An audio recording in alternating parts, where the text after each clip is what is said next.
Hi అందరికీ. ఈరోజు interview tips చెప్పాలనుకుంటున్నాను నేను. ఏంటి అంటే, ఇంటర్వ్యూ జరుగుతున్నప్పుడు మీ ఇంట్రడక్షన్ స్వీట్ అండ్ షార్ట్గా ఉండాలి. చాలా స్లోగా మాట్లాడండి, అదొక ప్లస్ అవుతుంది. ఎందుకు ఇలా చెప్తున్నా అంటే, నా ఎక్స్పీరియన్స్ చెప్తా. నేను నవంబర్లో ఒక కంపెనీలో ఇంటర్వ్యూకి వెళ్ళినప్పుడు చాలా ఫాస్ట్గా మాట్లాడిన. నన్ను సెలెక్ట్ చేశారు.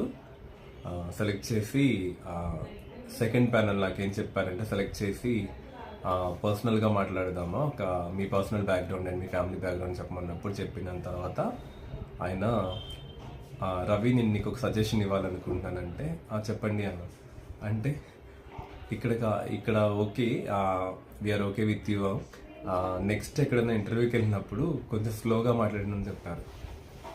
మీ ప్రాపర్ ఎక్స్ప్లెనేషన్ అంతా బాగుంది, కానీ ఆ చెప్పే ప్రాసెస్లో ఏంటి అంటే, ఆ ఫాస్ట్లో వినే వాళ్ళకి అంతగా క్యాచ్ చేయలేరు అని చెప్పేసాను. అది పాయింటే. అది నేను ప్రాపర్గా తీసుకొని ఫర్దర్ ఇంటర్వ్యూస్కి నేను ఆ పాయింట్ని ప్రతి ఇంటర్వ్యూలో వాడినా అనమాట.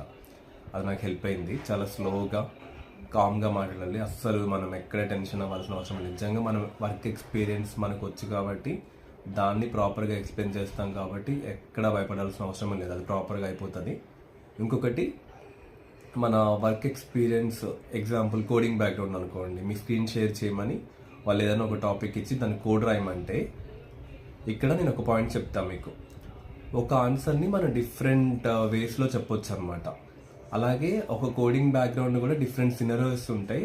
ఆ సినారియో బ్యాక్గ్రౌండ్ కూడా నాకు ఇది తెలియదు, నాకు ఇది వచ్చు అని చెప్పేసి మీకు వచ్చిన దాన్ని కూడా మీరు చెప్పొచ్చు. అక్కడ చెప్తే అప్పుడు ఇంటర్వ్యూవర్ అర్థం చేసుకొని మీకు, సరే మీకు వచ్చిన కోడ్ని రాయండి అని చెప్పి వాళ్ళు దాంతో కంపేర్ చేసుకుంటారు. అక్కడ కూడా వాళ్ళకి మీరు రాసిన కోడ్ వాళ్ళకి ఓకే అనిపిస్తే మీ సెలెక్షన్ అయ్యే రేషియో ఎక్కువ ఉంటుంది అనమాట.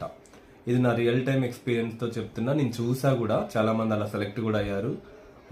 ఇప్పుడు జాబ్స్ చేస్తున్నారు కూడా. Okay, thank you.